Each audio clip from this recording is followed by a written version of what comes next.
Peuple d'Afrique, recevez nos salutations, comme d'habitude. Nous avons une très bonne nouvelle. C'est quoi la nouvelle? Vous avez suivi avec nous cette annonce du Premier ministre, son Excellence Abdoulaye Maïga, que nous saluons. Nous saluons réellement. Nous attendons des gestes aussi forts. Ça pousse même les peuples à travailler davantage. Ça pousse les peuples à plus de résilience. Ça pousse les peuples à croire davantage aux dirigeants. Et là, nous disons vraiment merci. Merci pour ces gestes forts. Il vient de décider de renoncer aux 2/3 du budget de souveraineté de la primature, c'est-à-dire le Premier ministre a un budget de souveraineté. C'est là pourquoi, selon lui, il y a beaucoup de priorités au Mali, il y a beaucoup d'urgences, il y a beaucoup de cas sociaux. Donc les 2/3 que lui il va plus toucher les 2/3. Ces 2/3-là seront reversés dans des œuvres sociales. Il faudrait accompagner réellement des Maliens, des populations du Mali qui sont dans des besoins vraiment fondamentaux. Il faudrait, ça, c'est sa contribution, c'est un effort de plus. C'est vraiment un acte courageux. De telles actions, il faudrait saluer. Il faudrait encourager pour que de telles actions se multiplient dans l'avenir. Pour que d'autres dirigeants, au moins, si certains peuvent aussi être jaloux ou essayer de faire comme eux, ça va nous faire du bien. Parce qu'avant lui, c'était le président Assimi qui est le premier à le faire, son excellence. Assimi avait déjà renoncé aux 2/3 de son budget de souveraineté. Il n'a jamais touché à ça. Depuis son investiture, il l'a fait. Et puis, il avait tenu cette déclaration. Pour ce qui concerne ces fonds de souveraineté renoncés par son excellence, le président Assimi, c'est utilisé généralement pour donner de l'eau potable aux Maliens. C'est dans ce sens. Et là, il y a plus de 100 forages qui ont été réalisés depuis très longtemps. C'est des centaines de forages d'eau. Là où il n'y avait pas du tout de l'eau. Il part dans des villages où il n'y avait pas d'eau. Des gens faisaient peut-être 2 kilomètres, voire 5 kilomètres pour chercher de l'eau potable. Et le président Assimi a permis à ces populations. Il est jeune. Son budget de souveraineté, c'est un droit qu'on lui donne. Il pouvait utiliser ça pour d'autres fins. Surtout qu'il est jeune. Mais il a renoncé à tout cela. Et quand je vois des gens nous sortir des histoires de démocrates et autres là, ça paraît bizarre. Et même dans le cadre de la mise en œuvre du fonds de souveraineté du président Assimi Goïta, son chef de cabinet a perdu sa vie. C'est pas du jeu, c'est pas de l'amusement. Son chef de cabinet, que nous surnommons humblement Douglas, il est surnommé comme ça. Nous prions pour le repos éternel de son âme. Un patriote, un fidèle du président. Il est tombé dans une embuscade parce qu'il était en train d'accomplir cette mission. C'est un martyr. Le repos éternel à tous nos martyrs. Donc Douglas est tombé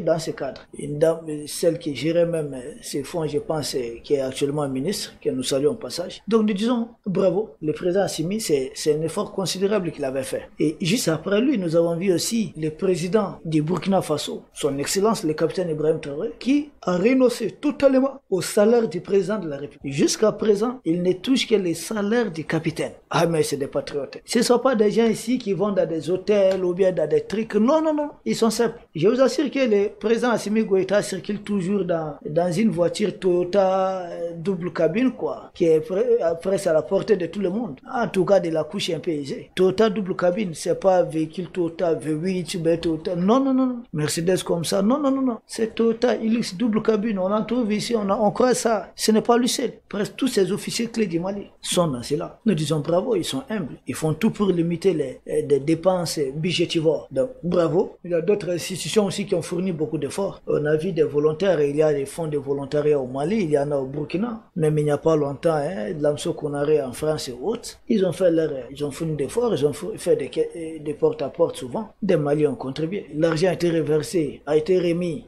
la somme collectée a été remise au ministère de la Défense. Il y a beaucoup d'initiatives, les gens sont réellement mobilisés, il faut accompagner. L'arrivée du PM Abdoulaye Maïga, sa nomination, tout de suite, lors je pense c'est le premier conseil des ministres, il fait cette annonce. Il dit que lui aussi, il renonce aux 2/3 de son budget de souveraineté. Bravo. Le général de division Abdoulaye Maïga est un geste très symbolique que le peuple malien ne va jamais oublier. Il renonce aux 2/3 de son budget de souveraineté. Il est jeune. Il pouvait en profiter. Ce n'est pas du vol, ce n'est pas du pillage. C'est pas lui qui a voté ce budget. Il est venu trouver ce budget sur place. Donc, c'est vraiment une mesure qu'il faut saluer. Parce que c'est là. Et il y a eu le premier conseil des ministres avec le général de division Abdoulaye Maïga. Le général 5 étoiles, son excellence Assimi Goïta y était. Il a donné des consignes très précises, très concises et des consignes très claires au général Abdoulaye Maïga et à son équipe. Notamment, il leur a dit le contexte dans lequel leur gouvernement a été nommé. C'est le contexte où le peuple malien attend toujours la mise en œuvre de certaines réformes majeures. Et il a cité ces réformes que nous listons au nombre de 7 grandes réformes. D'abord, il a parlé des questions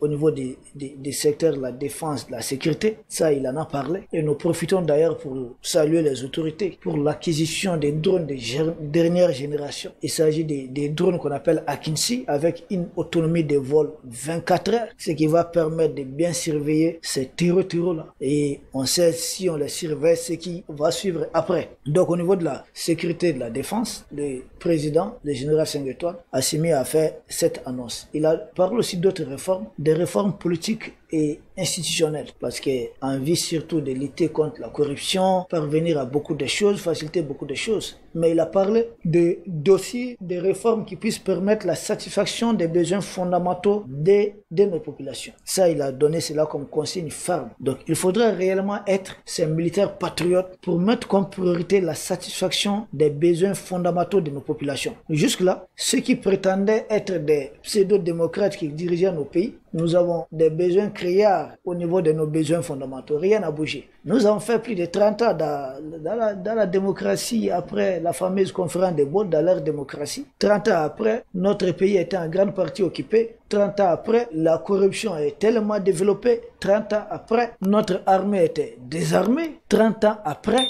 nous n'avions pas de souveraineté. L'ancien colon continuait d'être notre porte-plume. 30 ans après, nous avions des besoins criards en matière d'infrastructure. Même les chemins de fer, les trains qu'on avait avec leur démocratie, ils ont mis cela à l'arrêt. Donc il faut tout réparer. On répare presque à zéro. Et pour cela, il faut des patriotes capables de renoncer aux avantages de leur fonction, à certains avantages. Pas des fameux démocrates qui deviennent des milliardaires ici. Parce qu'en réalité, c'est pas une question de démocratie. C'est une question de se vassaliser aux impérialistes et tirer les avantages en tant que maître vassal, en tant que dirigeant des vassaux. Et aujourd'hui, quand on choisit la voie de la souveraineté, il faut accepter aussi de souffrir. Tous ces pays qui disent être développés, il faudrait jeter un coup d'œil dans leur histoire. Et la Chine a eu besoin de 77 ans de dictature pour avoir tous ces hôpitaux. Je ne connais pas un seul pays africain qui se dit démocrate, qui tient la Chine à la cheville. Même les pays de François Mitterrand, la France, ne peut même pas fixer la Chine dans les yeux. Pourtant, ces gens disent que la Chine est toujours une dictature, c'est le parti unique,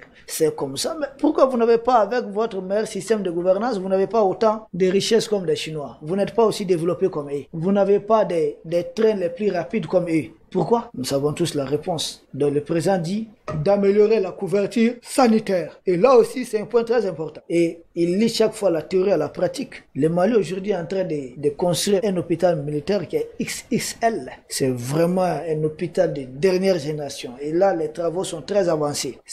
Les travaux ont commencé avec l'arrivée au pouvoir de ces patriotes. Il a aussi parlé de l'apaisement du climat social. Parce qu'il ne faudrait pas oublier que la junte macronienne fait tout pour créer une crise sociale et espérer d'en tirer profit à travers ces mercenaires qui sont implantés localement, dont le président appelle le gouvernement à travailler à l'apaisement du climat social. En tout cas, il faut appeler ceux qui veulent comprendre. C'est pourquoi il faut maintenir un dialogue entre gouvernement et partenaires sociaux. Ça, c'est très important. C'est une consigne aussi qu'il a donnée. L'avant-dernière réforme dont il est question, il a parlé de renforcer surtout notre diplomatie. Pour lui, il faudrait renforcer la synergie d'action, bien sûr, entre les pays, sans doute, défendre les pays de l'Est et défendre notre position au niveau international, des relations de coopération avec les partenaires respectueux de notre souveraineté. La protection aussi des Maliens établis à l'extérieur. Et le dernier point, ferme en ce qui concerne le renforcement de notre diplomatie. Il s'agit de la mise en œuvre des initiatives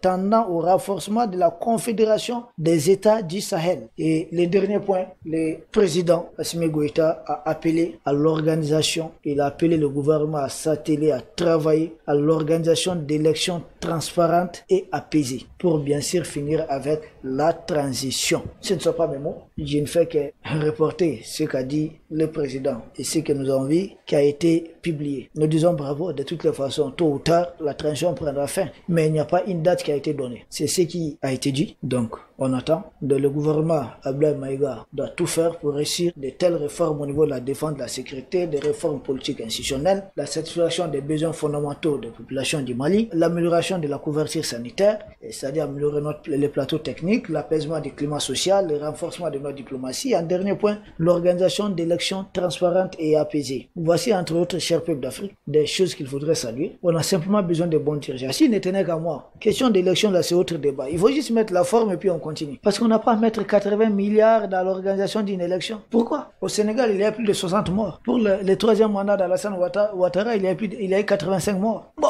pourquoi alors aller à une telle chose? Du moment où on est calme, on est tranquille, et puis c'est un président qui est publicité. Et puis ce sont les assises nationales, et tire sa légitimité des assises nationales et puis des dialogues intermaliens. Ce sont les Maliens qui ont demandé à ce qu'il soit encore là, encore pendant 5 ans. Donc s'il ne tenait qu'à nous, bon, on va essayer de mettre la forme. Puisque c'est que les autres la font, nous aussi on va essayer de mettre la forme et puis on continue. Maintenant, mettre la forme, cela veut dire quoi concrètement? Je n'ai rien dit. Chacun a son idée dessus. Peuple d'Afrique, c'est de cela qu'on voulait parler. Et tant mieux, et nous félicitons le gouvernement Abdoulaye Maïga. Nous avons déjà salué l'équipe précédente. D'ailleurs, ce gouvernement reprend en grande partie, je pense qu'il n'y a que 7 changements comme ça de postes. Sinon, c'est presque l'ancienne équipe qui a été reconduite, l'équipe qui avait dirigé le docteur Choguel Kokala Maïga. Donc c'est à peu près la même équipe. Donc il n'y a pas eu un grand remaniement. Donc c'est bon, bonne chance. Dans tout ça, c'est le Mali qui gagne. Dans tout ça, c'est l'AS qui gagne. Merci aux autorités de l'AS. L'Afrique a besoin de tels exemples. Et il faudrait multiplier ça, il faudra multiplier. Nous autres peuples là, nous serons encore prêts à faire encore d'énormes sacrifices. On a besoin de tels dirigeants exemplaires. C'est l'Afrique qui se réveille. Merci et à très bientôt.